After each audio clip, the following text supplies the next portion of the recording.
Lepo pozdravljeni še v našem imenu cele Zagove ekipe.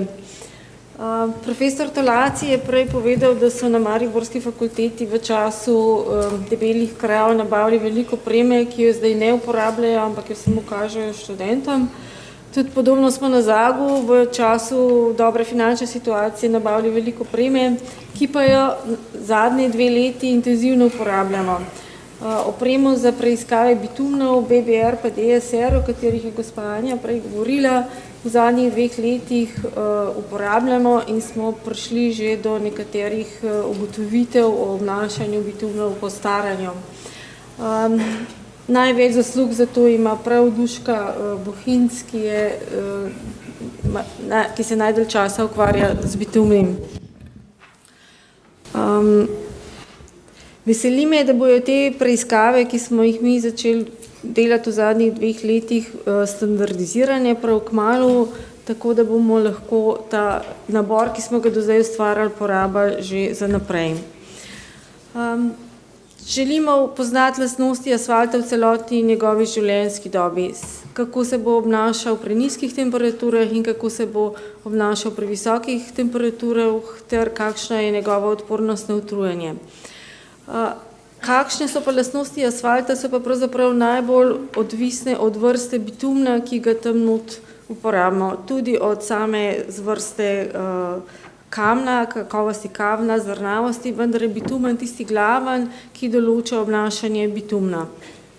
Ker vemo, da so življenjske dobe bitumnov asfaltov dolge, moramo poznati in kako se bo obnašal na začetku, ko ga položimo in potem kasneje v celotni življenjski dobi. Ravno prejšnja prezentacija je podrobno opisala standardizacijo. To sta 2 standarda, o katerih smo govorili prejle, ki obravnavata cestogradbene in pa s polimeri modificirane bitumne. V Sloveniji obstaja pa še nacionalni standard za polimerne bitumne. Novejše preiskave omogočajo, da mi že v laboratoriju postaramo bitumne in naredimo preiskave na vhodnih bitumnih, na kratkotrajno staranih bitumnih in na dolgotrajno staranih bitumnih in dobimo nek vpogled, kako se bo ta bitumen oziroma kasneje tudi asfalt obnašal v celotni življenjski dobi. Ene preiskave se ukvarjajo samo s staranjem, to je RTFOT, kjer samo vzorca bitumna postaramo in pa PAV za dolgotrajno staranje, medtem ko preiskave, o katerih smo pa prej slišali, BBR in DSR in penetracija in vse ostale, jih pa izvajamo na vseh vrstah bitumnov. Na kratko bom podala pregled raziskav in naših ugotovitev, ki smo jih dobili v zadnjih 2 letih. RTFOT je bilo že večkrat opisano, verjetno ga vsi poznate, če ga ne, ga bo verjetno treba kmalu spoznati. Gre pa za simulacijo staranja med samo gradnjo, se pravi segrevanje in vgrajevanje asfalta med gradnjo.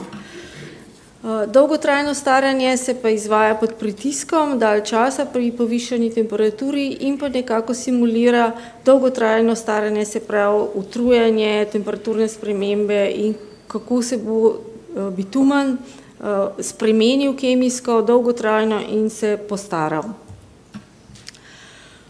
Na Zagu smo preiskali 8 vzorcev cestogradbenih bitumnov B50-70 in pa 5 vzorcev s polimerji ojačanih, s polimerji modificiranih bitumnov in ugotovili smo, da vsi ti bitumni, vhodni bitumni, originalni bitumni ustrezajo zahtevam. Kot vidimo, so zahteve za polimerne bitumne so podane v spodnji preglednici. Imamo kar nekaj zahtev za originalne bitumne, medtem ko po kratkem trajnem staranju je zahtev, ki jih slovenski standard zahteva, bistveno manj, medtem ko za dolgotrajno staranje nimamo nobenih zahtev. Te nove preiskave pa zdaj omogočamo, da bomo počasi tudi postavili zahteve za kratkotrajno in za dolgo staranje bitumne. Zdaj pa, če gremo na pregled rezultatov, ki smo jih dobili. Na levem grafu so prikazani rezultati za cestogradbene bitumne, na desnem pa za polimerne bitumne. Modri rombi kažejo rezultate originalnih bitumnov, rdeči po kratkotrajnem staranju in črni po dolgotrajnem staranju.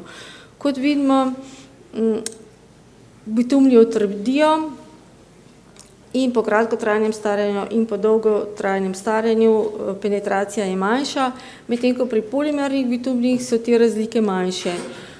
Od začetka so manj mehki, na koncu so pa manj trdi, po staranju so pa manj trdi. Tako da lahko direktno primerjamo razlike med cestogradbenimi in polimernimi bitumnimi. Če pogledamo zmehčišče, ki je preiskava, ki jo vsi poznamo, je zadeva podobna. Zmehčišče se zviša, ko se bitumni postarajo pri cestogradbenih bitumnih, medtem ko vidimo pri polimernih se pri nekaterih bitumnih sploh ni bilo nekega bistvenega sprememba v zmehčišču. Se pravi, niso toliko trdeli bitumni kot cestogradbeni bitumni. Tretja ta preiskava, ki jo izvajamo že dolga leta, je pretrgališče po frasu, da dobimo rezultate, kako se bitumen obnaša pri nizkih temperaturah. In vidimo, pri cestogradbenih so velike razlike. Originalni so še tam nekje od -10 do -20, medtem ko pa po staranju so nekateri zelo slabo odporni na nizke temperature. Razlike med njimi so pa tudi zelo velike. Pri polimernih bitumnih so te razlike precej manjše in kot vidimo, so po staranju vsi s polimeri modificirani bitumni še vedno odporni bistveno bolj na nizke temperature. Tudi recimo kakšen tale bitumen je zelo odporen na nizke temperature tudi po staranju, vendar pa so razlike med cestogradbenimi bitumni zelo velike, medtem ko pri polimerih niso. Dve preiskavi, ki so bile prej omenjene in jih bo uvedel Aneks C novega standarda evropskega. Ena je preiskava DSR, s katerim ugotavljamo kompleksni strižni modul. To je ena taka zelo imaginarna količina, ki pravzaprav sama po sebi ne ve kaj veliko. Vendar pa to preiskavo delamo pri različnih temperaturah, neka mejna vrednost je bila izbrana, zdaj sem videla v standardu bo 5 kilopaskalov. Mi smo postavljali te mejne vrednosti pri 1 kilopaskalu za vhodne bitumne in pa pri 2,2 pri kratkotrajno staranih bitumnih. Ta meja bo zdaj 5, to smo mi delali drugače kot v novem standardu. Za kriterij razpok zaradi utrujanja je pa druga meja, ki smo jo postavili in odčitali iz preiskav temperaturo pri tej mejni vrednosti. Spet vidimo, da so rezultati zelo pregledni, če primerjamo cestogradbene pa polimerne bitumne. Med rezultati po kratkotrajnem staranju kažejo, da je temperatura uporabe, visoka temperatura uporabe pri vseh cestogradbenih bitumnih podobna, nekje med 60 in 70 stopinjami Celzija. Uporabljena sta bila seveda dva kriterija, en je bil 1000, en pa 2,2 kilopaskala. Medtem ko drugi kriterij, ta zadnji, pa je kriterij glede utrujanja ne glede visokih temperatur in pač pomeni, koliko je pri neki temperaturi bitumen odporen na utrujanje. Nižja je ta vrednost, boljši je bitumen, bolje odporen proti utrujanju. Če spet to primerjamo s polimernimi bitumni, vidimo, da so boljše prenašajo visoke temperature, ker so vse te vrednosti temperature okoli 80 stopinj, in pa tudi bolje so odporni na utrujanje, ker imajo enako odpornost pri nižjih temperaturah. Se pravi, lahko zelo s to metodo, z metodo DSR, lahko zelo transparentno primerjamo med sabo bitumne. Druga metoda preiskav, o kateri smo tudi prej slišali, ki jo bo uvedel novi standard BBR, iz te preiskave dobimo dve vrednosti. Eno je togost po 60 sekundah obremenjevanja, drugo pa naklon tele tangente. Tole je togo S in pa vrednost M-value, tako nesrečno malo ime ima, ampak dva kriterija sta, ki jih dobimo iz te preiskave. Na teh grafih so prikazani samo rezultati preiskav trajno staranih bitumnov, ker se te preiskave na kratkotrajno staranih bitumnih ne delajo. Vidimo, dva kriterija sta, tale modri je S-value, se pravi togost, tole je pa M-value, naklon tangente. Pomembna je višja vrednost, ki jo potem privzamemo kot neko rezultat preiskave, ki je manj ugodna. Kot vidno so razlike pri cestogradbenih bitumnih velike, eni so bolj odporni na nizke temperature, eni manj, nižje, ko je ta vrednost, boljše je. Medtem ko pa pri polimernih bitumnih pa vidimo, da so vsi bistveno bolj odporni na nizke temperature in tudi razlike med njimi so manjše. Se pravi, tudi ta preiskava nam da zelo jasno sliko o karakteristikah bitumna. Na podlagi teh preiskav smo z smiselnim upoštevanjem ameriških standardov nekako prikazali, v kakšno temperaturno območje spadajo tele bitumni.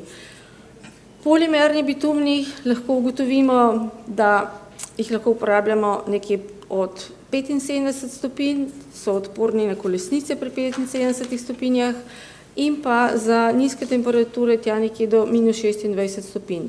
Zdaj, to je ocena, ne moramo trditi, da so to res te temperature, ampak gre za primerjavo med cestogradbenimi pa med polimernimi bitumni. Medtem ko cestogradbeni so pa manj odporni na visoke temperature, tja do 65 stopinj, medtem ko so tudi bistveno manj odporni na nizke temperature. Tale, eden izmed njih celo samo do minus 17 stopinj, kar je pomembna razlika glede na polimerne bitumne, ki je bil pa najslabši odporen do minus 26 stopinj Celzija. Zdaj, to je bitumen. Bitumen je samo en del asfalta in smo naredili še nekako pregled naših raziskav tvorjenja kolesnic na asfaltih, ki smo jih delali na Zagu. Dejstvo je, da te asfalti niso bili narejeni s temi bitumni, ki smo jih preiskovali, tako da te zadeve niso popolnoma primerljive, ampak gre samo za nek občutek.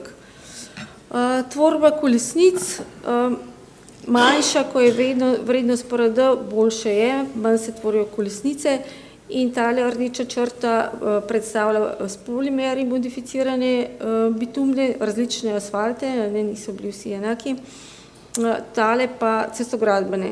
Očitno je, da tudi pri asfaltih, če uporabljamo polimerne bitumne, so kolesnice manjše. To smo prej ugotovili že z raziskavami samih bitumnov, tole je pa tudi potrditev na asfaltih. Preiskava, ki se uporablja pa za odpornost asfalta na nizke temperature, je pa TSRT oziroma rezultati sta ta dva grafka, ohlajamo asfalt in ugotovimo temperaturo pretrga in ga potem še preiskujemo pri različnih temperaturah, tako da končni rezultat preiskave je neka rezerva na tezne napetosti in pa temperatura pod lediščem. Če te dve vrednosti nanesemo spet na graf, za polimerne asfalte z polimernimi bitumni vidimo, je tale kvadratek, vidimo, da je rezerva na tezne napetosti največja, oziroma v tem primeru na tezna trdnost in da so temperature najnižje. Če pogledamo cestogradbene bitumne, tale moder kvadratek, so manjše na tezne trdnosti in pa višje temperature, manj pod lediščem. Najslabše se pa obnašajo, oziroma najmanjšo rezervo na tezne trdnosti imajo pa drenažni asfalti, te dve črni pikci, in pa, ki so tudi narejeni s polimernim bitumnom, in pa low noise asfalt, SMA, low noise, ki je bil tudi narejen s polimernim bitumnom. Tako da vidimo, da ni samo bitumen tisti, ki vpliva na lastnosti asfalta, ampak tudi sama zvrst asfalta. Kaj lahko zaključimo? Tako, kot je bilo že prej rečeno, laboratoriji se bomo mogli opremiti z novo opremo, z DSR-jem, BBR-jem, da bomo lahko ugotavljali lastnosti bitumnov tudi v celotnem življenjskem obdobju. Dejstvo je, da imamo zdaj že en tak nabor podatkov in ga bomo seveda nadgrajevali, da bomo dobili celotno sliko o bitumnih, ki jih uporabljamo. In te preiskave dajo zelo jasno sliko o karakteristikah bitumnov. Ni težko brati rezultate, slika je precej jasna. Kaj bomo morali asfalterji narediti, ko bojo novi standardi evropski išli naslednje leto, bo treba tudi novelirati naše slovenski standard, ki obravnava s polimerji modificirane bitumne in postaviti kriterije. Ker če ne bomo imeli kriterijev, nima smisla, da sploh te preiskave delamo, ker ne bo načina, da bi zbirali boljše bitumne, se je pri naročnikih vedno najbolj pomembna najnižja cena. Kot smo že rekli, ni vse samo v bitumnih, važno je tudi, katero asfaltno zmes zberemo, kako jo ugradimo, kako jo segrejemo, kako jo ugradimo, kako jo zgostimo in pa kakšne bojo te prometne obremenitve na cesti. Klimatske so relativno predvidljive, kljub klimatskim spremembam, prometne so pa včasih zelo nepredvidljive. Zahvalila bi se naročniku Dars, ki je omogočil vse te preiskave in moram reči, da so v zadnjem času tudi proizvajalci se začeli zanimati za lastnosti bitumnov, ki jih uporabljajo po staranju. Tako da zadeva je padla na plodna tla in se vsem zahvaljujemo. Hvala lepa.